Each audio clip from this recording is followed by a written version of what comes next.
Hola, ¿qué hay? Buenas tardes. Nos falta uno de nosotros. Bueno, falto yo, pero bueno. Mi nombre es José Manuel Pastor y su nombre es Javier Rubio. Somos los fundadores de Academia Play. Para los que no lo conozcáis, os vamos a poner primero un fragmento de uno de los vídeos que tenemos.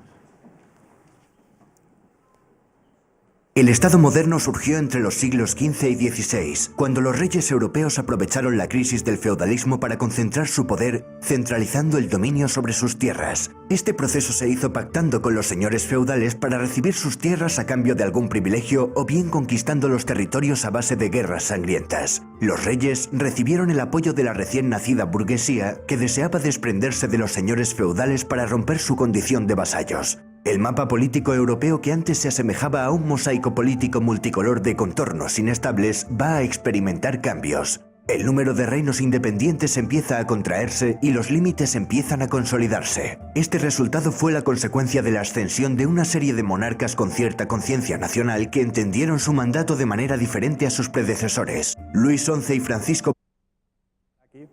Vale, bueno, pues es un pequeño resumen de lo que hacemos en Academia Play.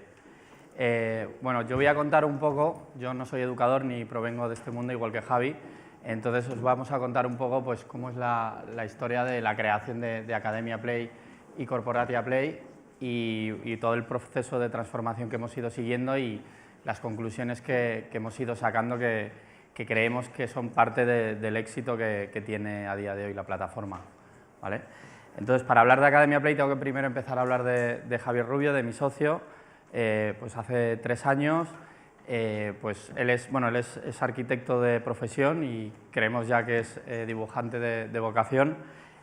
Pues él tenía un hobby que era a través del storytelling y a través de la técnica del scribing, pues crear esta serie de vídeos como lo que hemos visto, creando, pues hablando, haciendo vídeos sobre temas controvertidos y de actualidad. Y decidió colgarlos en YouTube y bueno, de la noche a la mañana pues pudo ver que al día siguiente ya recibió miles de visitas. Al cabo del tiempo ya esas miles de visitas se convertían en millones de visitas. Y aparte de eso empezó a recibir encargos de empresas y de empresas, algún organismo. Yo soy empresario y emprendedor, que llevo ya muchos años en el mundo de Internet y del marketing online. Y a mí pues también se me pusieron un poco los platos, pues como, digo, los ojos como platos al ver este éxito. Entonces decidimos que había que hacer algo, que teníamos que juntarnos. O sea, creíamos que podía ser una buena dupla y de hecho pues una noche, pues por qué no decirlo, con unas copas de más, pues empezamos a hablar del tema. No sabíamos qué queríamos hacer, no sabíamos si iba a ser de educación o qué es lo que iba a ser, pero que algo teníamos que crear, porque realmente la capacidad que tenía Javier de crear estas historias, de sintetizarlas y de crear interés, pues era muy grande. Entonces, lo que decidimos bueno, a ver, después de esa primera fase, pues ya empezó a tomar un poco de forma. Lo que queríamos hacer era crear, divertirnos creando contenido, pero hacer un negocio de ello. No sabíamos todavía el qué, entonces había 2 patas por las cuales se tenía que sustentar el negocio. Una era crear una agencia creativa en el cual nosotros pudiésemos ponernos en contacto con empresas que también quisiesen contar historias, ¿vale? A través del storytelling todas las empresas siempre tienen algo que contar, ya no la publicidad de toda la vida, sino contarnos qué hay detrás, porque al final siempre hay personas y siempre hay historias que quieran contar y que llegan mejor que la publicidad de siempre. Entonces, ese era, y luego, aparte, pues queríamos también crear un canal en el cual pudiésemos dar rienda suelta a esta capacidad que creíamos que teníamos de contar historias, y aparte era un elemento de diferenciación con respecto a empresas de la competencia. Así, pues ya teníamos claro lo que teníamos que hacer. Lo que no sabíamos era sobre qué teníamos que crear el canal. El canal lo podíamos hacer sobre multitud de temas y al final lo que decidimos es que tanto la cultura como la educación pues era una fuente inagotable de contenido. Aparte que creíamos que qué mejor que hablar sobre cultura, sobre educación, hacía que el proyecto todavía fuese más interesante y más enriquecedor, tanto para nosotros como para los usuarios que fuésemos, esos futuros usuarios que creíamos que íbamos a tener. Y así creamos Academia Play. Academia Play lo podemos definir a día de hoy pues, como una plataforma tanto educativa como de entretenimiento, en el cual hablamos de diversidad de temas, como puede ser ciencia, arte, literatura, historia, y en el cual tratamos que el usuario, aparte de aprender, que también se divierta con nosotros, ¿vale?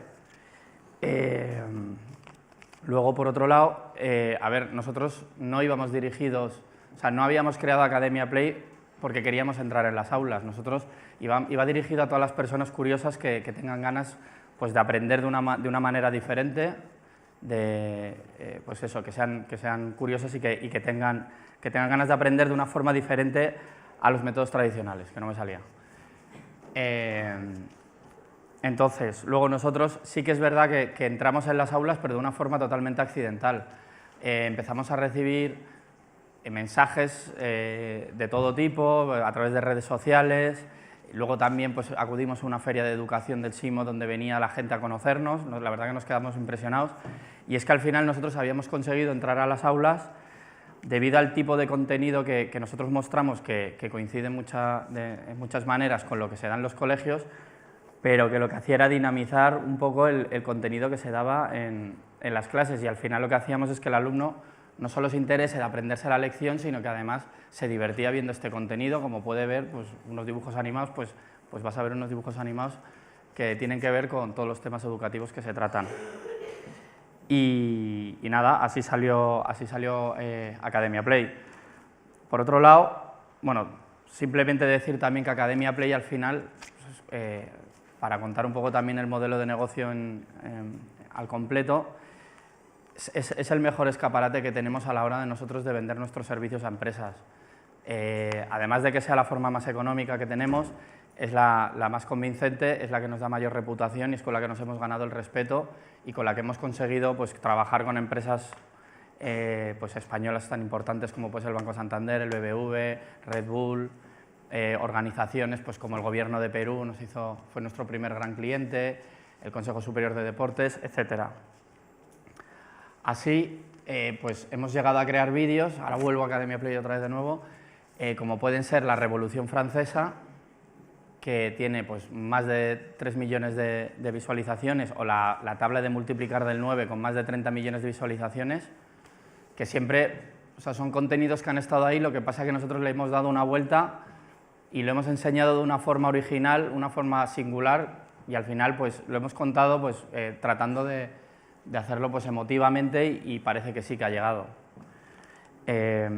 Dicho esto, pues también uno de los últimos hitos ha sido sacar un libro, que sería el de la historia como nunca te la habían contado, que al final lo que hacemos es plasmar todas esas historias que hemos creado en vídeo, las hemos convertido en libro, y aquí pues a través de ilustraciones contamos curiosidades históricas, nos metemos un poco más adentro de lo que enseñamos en los vídeos. Este libro lo hemos sacado hace un mes, en menos de un mes hemos sido top ventas número 1 en Amazon durante 2 semanas, hemos estado también en las primeras posiciones de todas las librerías de España, va a salir ahora próximamente en Latinoamérica, ya vamos por la 2ª edición, ya tenemos firmado el siguiente libro, o sea que la verdad que queremos seguir un poco, pues ya no solo dejarlo con el tema de los vídeos, sino que queremos seguir profundizando, ¿vale? Y ya por último, por lo menos en mi parte, ahora Javi va a hablar un poco más de la parte del método que nosotros utilizamos. Yo como conclusión, pues lo único que quería decir es que nosotros no somos educadores ni pretendemos decir cómo hay que enseñar, ¿vale? Porque la verdad es que no sabemos, pero sí aportar nuestro granito de arena, y es que en nuestro caso hemos querido enseñar dando otro punto de vista y utilizando las tecnologías a las cuales hoy tenemos acceso y tratando siempre de emocionar al espectador. Pues eso es todo, ahora dejo a mi socio, a Javi. Bueno, faltaba decir quizá que terminar con que la clave está en lo que es el título de esta conferencia, que es crear historias que emocionan. Nosotros hemos intentado eso desde el primer momento. De hecho, el lema de Academia Play es haz que tu experiencia de aprendizaje sea épica. Yo tengo un amigo que siempre dice que no hay buenas o malas historias, sino que hay historias bien contadas o mal contadas. Cualquier historia puede ser digna de ser contada. De hecho, nosotros en Corporatia Play recibimos muchas veces encargos de empresas que dicen, bueno, es que nosotros no sabemos si contar esto un vídeo, si va a funcionar. Pues hasta una empresa que venda lavadoras puede tener una historia maravillosa detrás, digna de ser contada. Quiero también defender la figura, bueno, hacer un inciso, la figura del maestro, por todos conocido. El maestro es aquel que te cuenta una historia y te maravilla con ella. Yo antes estaba oyendo las charlas de Siro, que no le veo por aquí, He ido a ver el fútbol.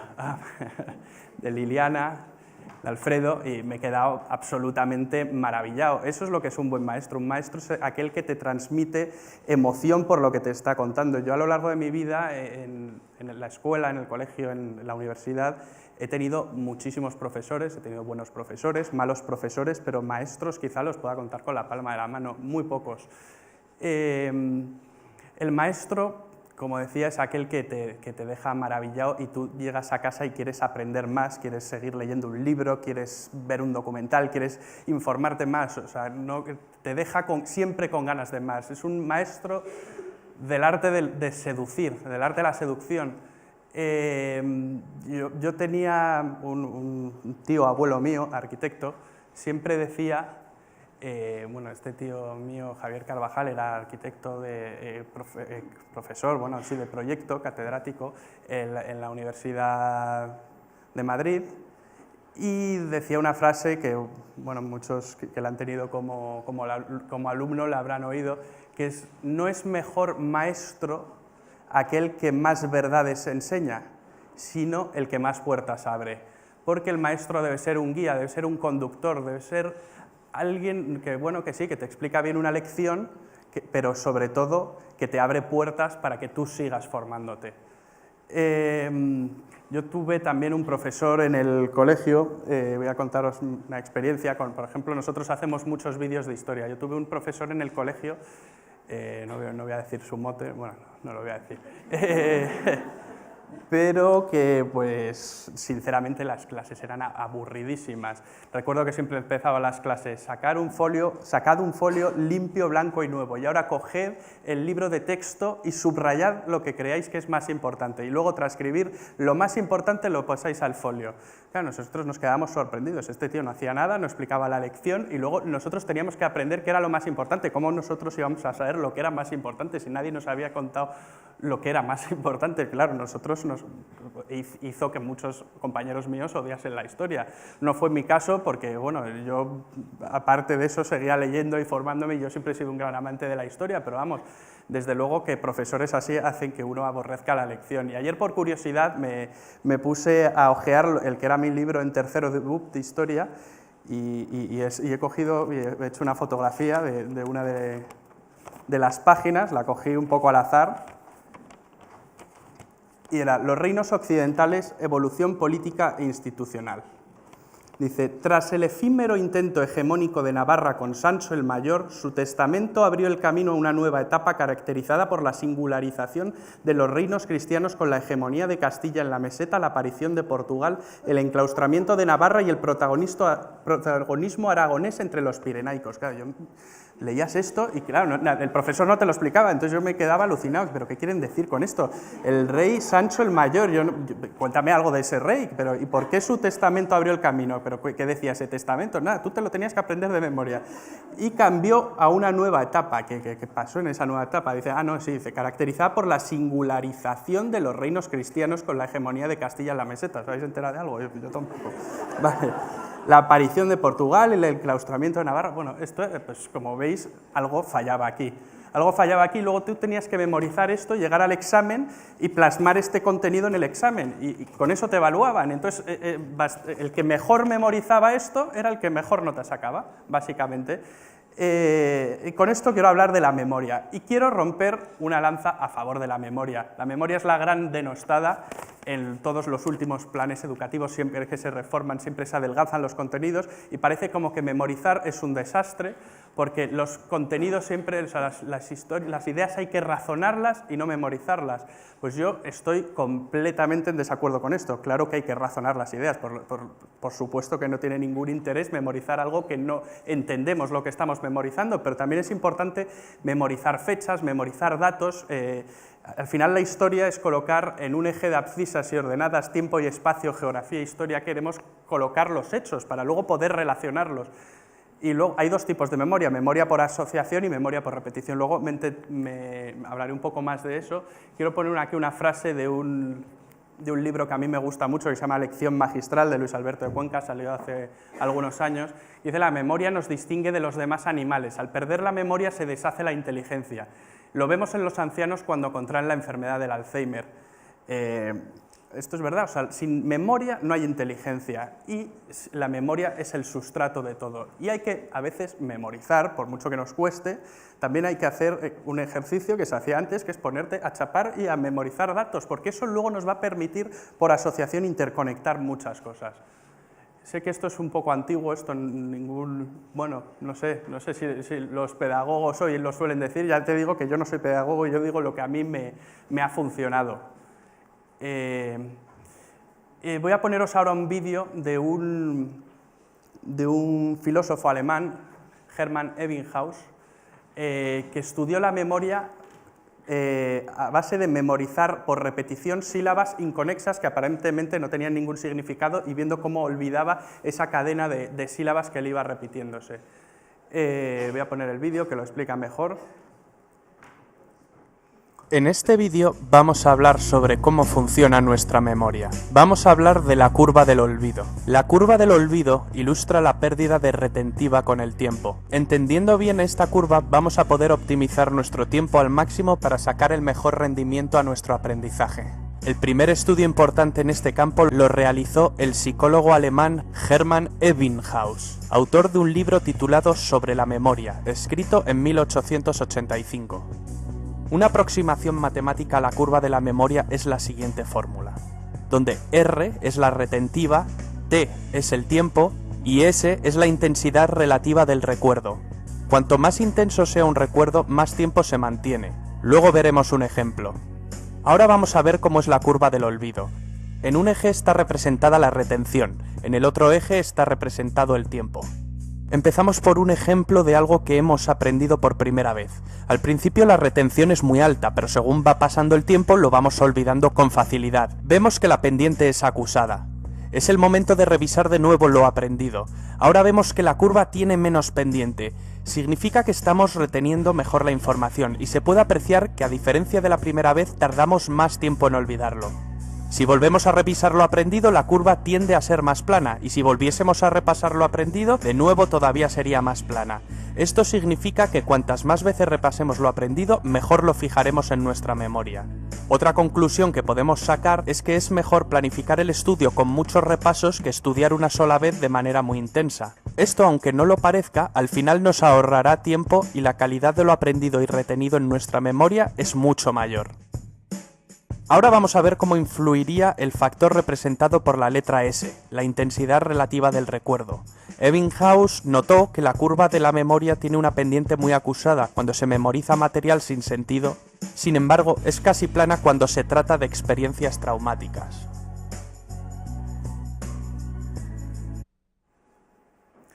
Como hemos dicho, la memoria hay que ejercitarla, cueste lo que nos cueste. Y quiero hablar también de los dos tipos de memoria que hay, que son la memoria por repetición y la memoria por asociación. La memoria por repetición, pues todos hemos estudiado las tablas de multiplicar y las recordamos y nos son útiles. En su época se estudiaba la lista de los reyes godos, creo que ya no se hace, los ríos de España. Yo me aprendí la tabla periódica de los elementos de memoria.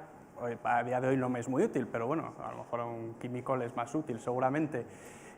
Pero la memoria por repetición, digamos que funciona como un camino al que tú le vas poniendo piedrecitas, y si falla, bueno, a base de repetir una y otra vez, con un poco de disciplina, vamos fijando los conceptos, pero si quitamos una de las piedrecitas, de repente la cadena se rompe. La memoria por asociación funciona, digamos, como si tuviésemos una serie de compartimentos en nuestro cerebro, con una serie de cajitas que de repente vamos almacenando ahí todo el contenido y todas esas cajitas están interconectadas. De repente, si de repente nos falla una caja, se bloquea, no tenemos acceso a ella, como está interconectadas, de repente recordando una cosa podemos volver a tener acceso a esa cosa que habíamos olvidado, que no podíamos abrir, a esa cajita que no podíamos abrir. Eso es la memoria por asociación. Los dos tipos de memoria son fundamentales a la hora de estudiar y de aprender conceptos. Ya digo que la memoria es muy importante para nuestro conocimiento. Alguien que tiene una buena cultura general, una cultura aceptable, es porque ha memorizado muchos datos y creo que eso es fundamental.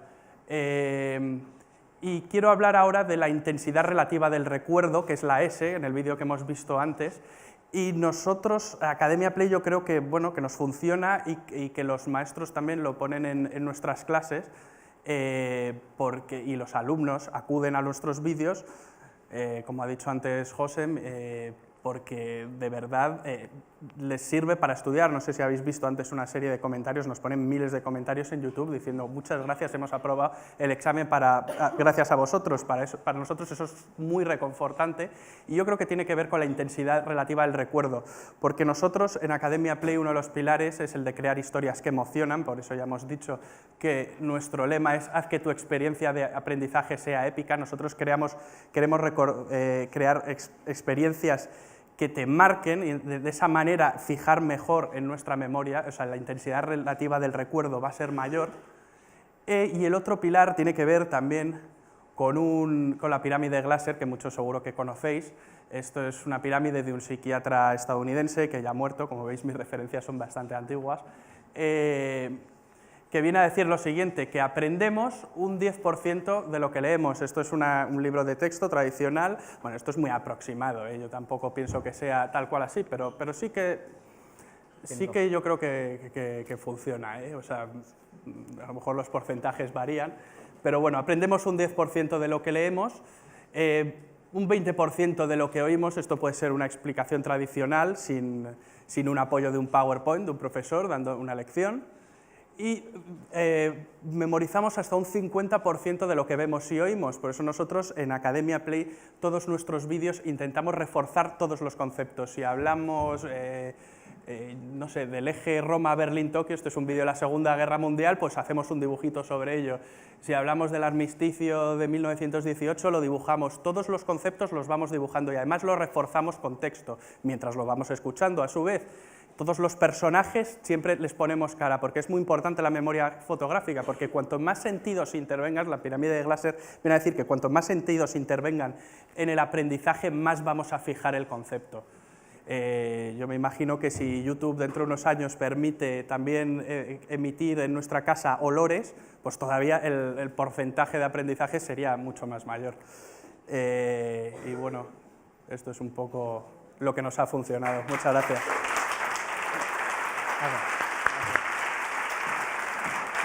Por ahí.